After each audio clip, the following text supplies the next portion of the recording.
मेरा कंपोजर सही नहीं है, या फोकस नहीं था, या मैं डिस्ट्रैक्टेड थी, या मेरे माइंड में कुछ चल रहा। ऑलरेडी हम ऐसे सिमट करके जा रहे हैं और इसी में अगर जे एडवांस में गड़बड़ हो गई, यही पार्ट नहीं संभाल पाए तो फिर कैसे चलेगा? मेरा माइंड ब्लैंक हो गया, मैं नहीं सोच पा रही हूँ कि क्वेश्चन को कैसे solve. I think single digit में आपके हाँ। मार्क्स आए थे। हाँ। रिया, आपकी जर्नी को जब मैं याद करती हूँ तो उसमें से एक लाइन जो मुझे बड़ी प्यारी लगती थी वो एक पार्ट कि आज कांड हुए हैं लेकिन उनको सुधार लिया जाएगा। ये पार्ट हम देखते थे जब मॉक टेस्ट एनालिसिस की डिस्कशन करते थे, या फिर जब अब के अपडेट्स वाला पार्ट होता था कि आज कांड हुए हैं लेकिन इनको सुधार लिया जाएगा। हाँ, ये तो मैं हमेशा ही लिखती थी, क्योंकि जब भी मैं एनालिसिस कर रही होती थी तो मुझे मेरी मिस्टेक्स पता चलती थी कि ये गलतियाँ मैंने की है, तो मैं अपडेट में पहले वो लिखती थी एंड लास्ट लाइन में ये लिखती थी कि आज कांड हुए हैं लेकिन सुधार लिए जाएंगे। तो ये मैं लिखती इसलिए थी, ये सबसे पहले तो मैं खुद को अकाउंटेबल बनाने के लिए कि गलती मैंने की है तो उसकी रिस्पॉन्सिबिलिटी मेरी ही है। तो जब मैं वो लिख देती थी तो मुझे ऐसे फील होता था कि हाँ, मैंने मेरी गलती एक्सेप्ट कर ली है। और जो नेक्स्ट लाइन लिखती थी कि सुधार लूँगी, वो इसलिए थी कि वो मुझे पॉजिटिविटी देती थी कि हाँ, एक बार गलती हो गई है लेकिन नेक्स्ट टाइम से इस पर इम्प्रूवमेंट की जाएगी और वो सुधर जाएगी। हाँ, ये वाला पार्ट आई थिंक फिजिक्स में बहुत हमें हेल्प किया, क्योंकि तीनों सब्जेक्ट्स के कंपैरिजन में जब हम फिजिक्स देखते थे रिया की, तो रिया का कॉन्फिडेंस थोड़ा ऊपर नीचे होता था। हाँ। और क्योंकि उसमें गलतियाँ ज़्यादा होती थी और रिया बोर होती थी फिजिक्स हाँ। को करने के लिए। तो जब नेगेटिव्स ज़्यादा हो रहे थे और जब ऐसे हो रहा था कि गलतियाँ बहुत ज़्यादा रिपीट हो रही है, तब भी रिया ऐसे परेशान नहीं दिखती थी कि यही गलतियाँ, क्योंकि जनरली वीक सब्जेक्ट में ऐसा होता है ना, हम ऑलरेडी लिमिटेड होकर के जा रहे होते हैं, स्पेसिफिक चीज़ों के साथ रहते हैं। तो उसमें काफ़ी बार ऐसे डर लगता है कि ऑलरेडी हम ऐसे सिमट करके जा रहे हैं और इसी में अगर जे एडवांस में गड़बड़ हो गई, यही पार्ट नहीं संभाल पाए तो फिर कैसे चलेगा। पर मैंने आपको देखा था कि आप इन चीज़ों को लेकर के परेशान नहीं होते थे। वो जो चीज़ें रहती थी कि इस मॉक टेस्ट में मेरे कम आए स्कोर, जैसे एक मुझे आपका मॉक टेस्ट याद आता है, उसमें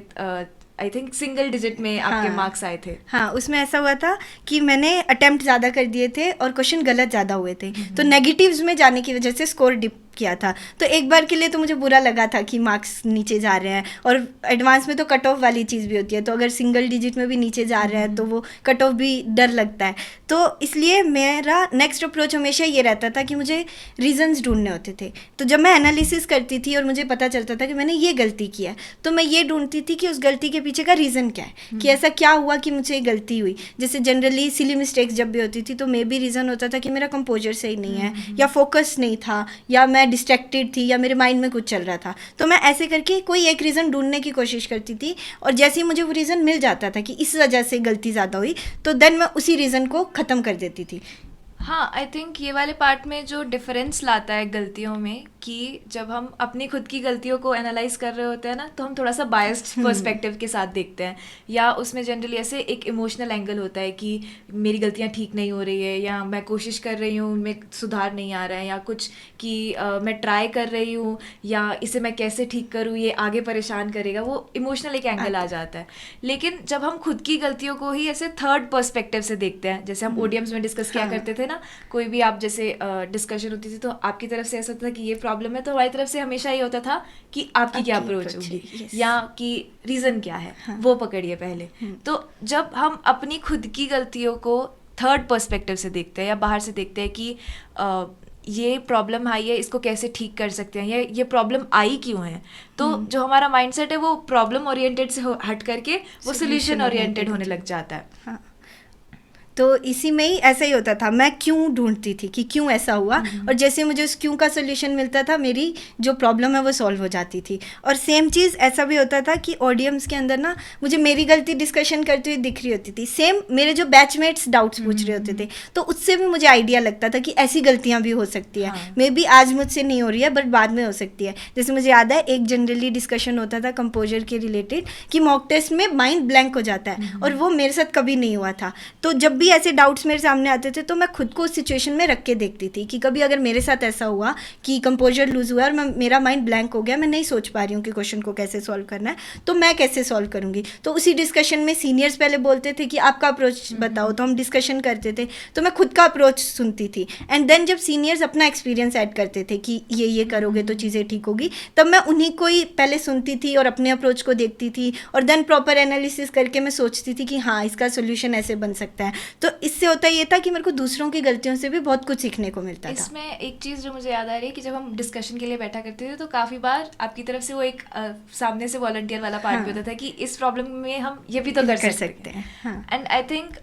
वहीं से हम सीख रहे होते हैं, क्योंकि जब आप खुद के अप्रोच को सामने रख रहे हैं तो फिर आप पहले देख रहे हैं कि बाकी सब इन्फ्लुएंस हटा कर कि अगर मेरे सामने ये सिचुएशन आएगी तो मैं कैसे सोचूंगी, और फिर मुझे सोचना कैसे ज़्यादा बेटर कर सकता है कि अगर ऐसे सोचूं तो फिर ज़्यादा बेटर है। हाँ, इसमें एक चीज़ ये भी होती थी कि कभी कभी ऐसा होता है कि एक जो सोल्यूशन है वो और किसी प्रॉब्लम को भी सॉल्व कर रहा होता है, तो मुझे जैसे जैसे ऐसे सॉल्यूशंस मिलते थे कि ये कर सकते हैं, तो कभी मेरे सामने कोई और डिफरेंट प्रॉब्लम भी आती थी कि एग्ज़ाम डे वाले दिन ही आ गई या कुछ भी, तो मुझे पता होता था कि मैंने ये चीज़ें सीखी है कैसे करनी है, तो एक कॉन्फिडेंस होता था अपने आप में कि हाँ सीखी है कैसे करनी है, तो आज ही कर लेंगे और हो जाएंगी ठीक। हाँ, और इसमें जो एक पार्ट था कि दूसरों की गलतियों से भी सीख रहे होते हैं, वो बहुत सही हो जाता है कि सब गलतियां हम खुद थोड़े ना करके देखेंगे। हाँ, सब हम कर भी नहीं सकते हैं, तो खुद की भी गलतियों से सीखना है, दूसरों की भी से सीखना है, और ऐसे सीखते सीखते ही वो कॉन्फिडेंस बिल्ड होता है कि आप गलतियां करने से डरते नहीं हो। और इसमें आई थिंक पूरे जो आपका ये वाला जो कहीं ना कहीं वो मेरी फेवरेट लाइन ही रहती थी,